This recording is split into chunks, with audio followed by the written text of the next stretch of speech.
Horay waxaan kaaga soo sheekeeyay Aadan iyo Xaawo sida loo abuuray iyo siday ula noolaayeen Rabbigood. Waxaa la siiyay amar kaasi oo ay tahay inaysan jebin. Looma ogoleen inay ka cunaan geedka garashada. Laakiin way ka cuneen geedkan. Sidaas ay sameeyeen darteed waxay ka fogaadeen Ilaah. Waxaana waajib ku noqotay inay ka tagaan beertii caydan.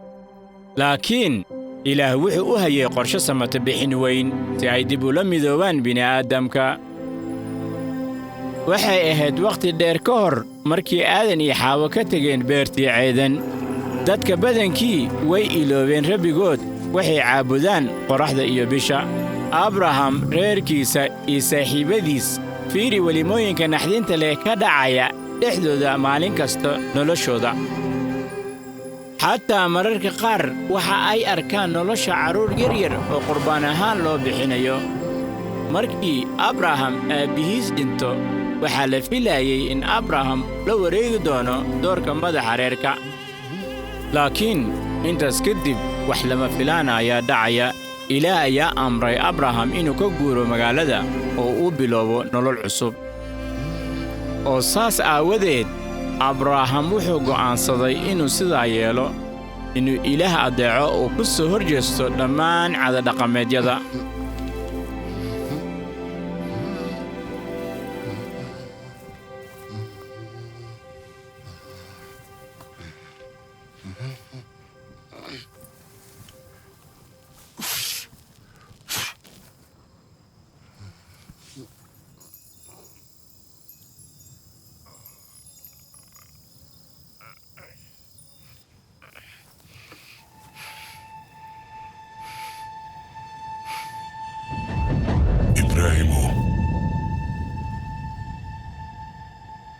إبراهيم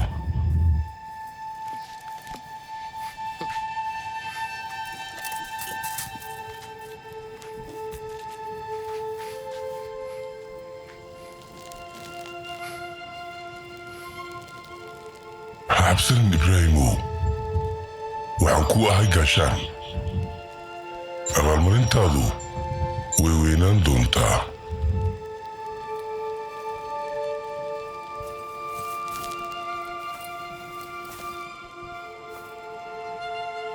abaalmarintaydu ma weynaan doontaa?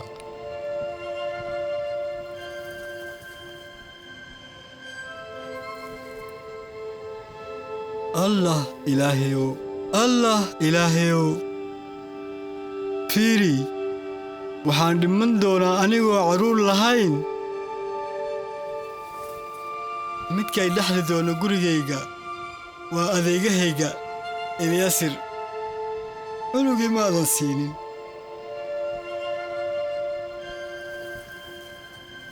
waxaa rabo keliya waa inaan kula joogo Rabbiyow, kadibna cunug.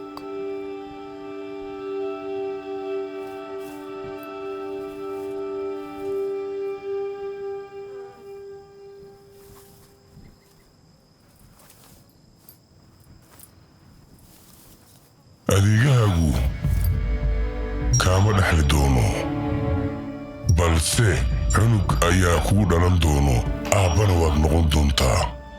cunug miyaan heli doonaa?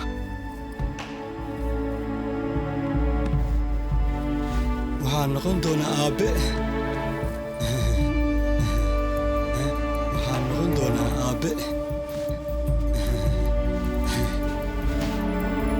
ibraahimow, samada fiiri,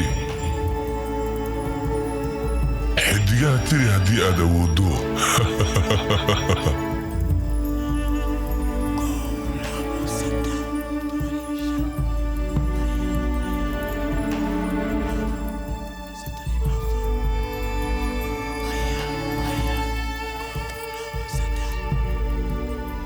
farcankaagu wuxuu ahaan doonaa tirabeel sida xidigaha.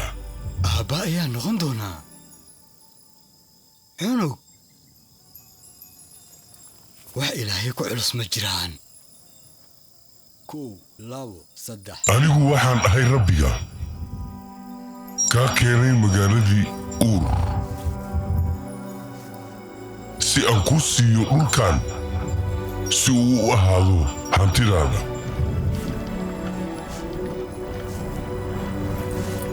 rabbigu wuxuu ugu muujiyey ibraahim dhulka weyn ee uu dhaxli doono riyo ahaan.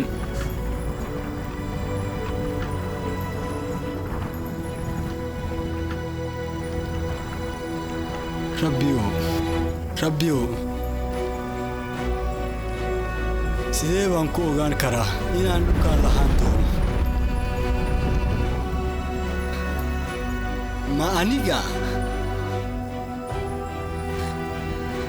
abraham ii keen qaalin lo'aad oo 3 jir ah iyo neef ari oo 3 jir ah iyo wan 3 jir ah quuley iyo humburuq dhallinyar ah.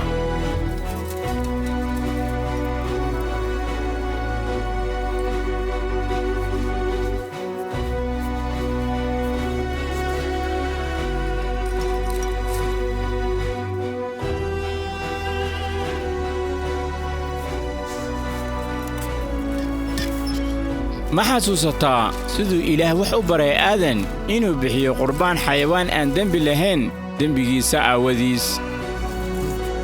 agaag haddaba abraham wuxuu ku koray caadadhaqameedkan si fiicanna ayuu u garanayaa.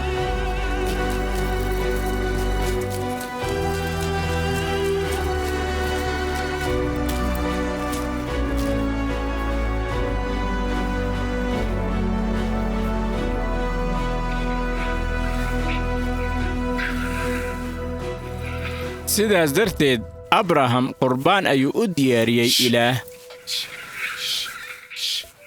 laakiin tanu ma aysan ahayn qurbaan caadi ah ee uu sida caadiga ah u bixiyo. tanu way ka duwan tahay labadaba, diyaarinta iyo sidoo kale waxa soo daba joogaba. maalintan ilaah axdiga la gelayo abraham lamana mid aha heshiis dhex mara sayid iyo adeege, laakiin axdi ka dhexeeya kuwa siman. waxaan ku siiyey dhulkan kaas oo ka bilowda webiga masar ilaa iyo webiga weyn, dad badan iyo ummadaha weyn ee kaa imaan doona waan idin siin doonaa adiga iyo farcankaaga.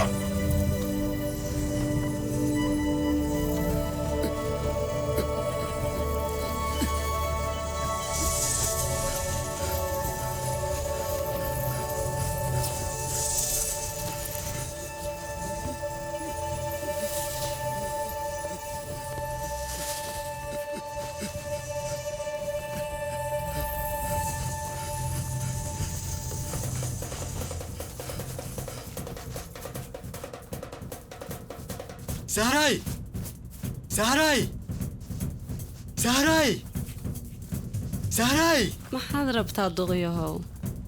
yaa duqa sahray, waxaan ku hayaa akhbaar. kaalay, akhbaar ayaan ku hayaa xaaskaygii. akhbaar weyn ayaan ku hayaa sahray. koraa haa, maxaa dhacay xalay? waxaan ku arkayay adoo buurta sii koraayo. hawshu meel fiican ma martay? way fiicneed maya, laakiin waxaa dhixi doono xaaskaygii. waa cunug ayaan helaynaa. ma helaynaa? waxaan la kulmay ilaah oo waa uu ila hadlay. shalay markii aan nadiifinayay dhaawacayga, ilaah ayaa ii yimid waana ila hadlay. markii aan buurta dusheeda joogay, wuxuu igu muuqday sidii hora, axdina wuu ila galayay. waxaan heli doonaa carruur sida xiddigaha, sidaas ayuu igu yidhi. ma heli doonnaa kumanaan sida xiddigaha? sahray, waxaan heli doonaa carruur faraha badan, kana badan wax aan tirin karno sida xiddigaha.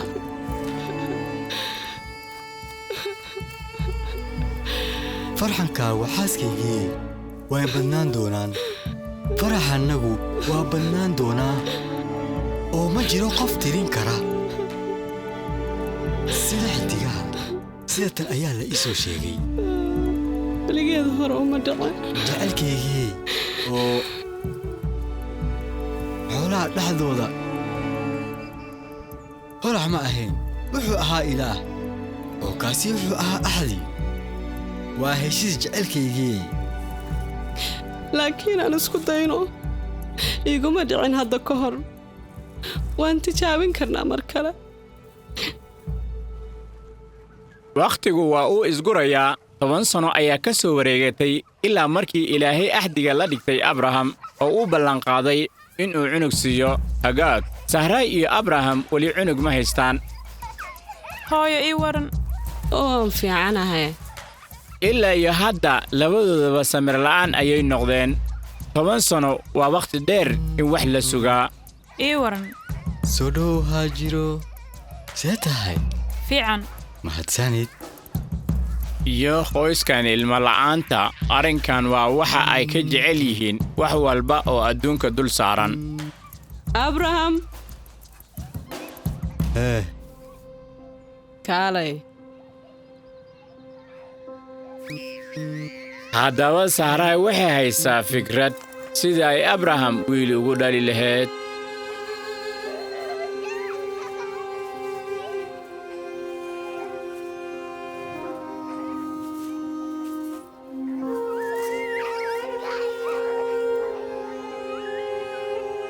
wakhtiga xiga waxaan kuu sheegi doonaa qorshaha sahraay ay u dejisay cunugeeda iyo meesha arrinku ugu dambayn tegi doono xaalad aad u xanuun badan gabar dhallinyaro ah sida ay ugu qaxday saxaraaga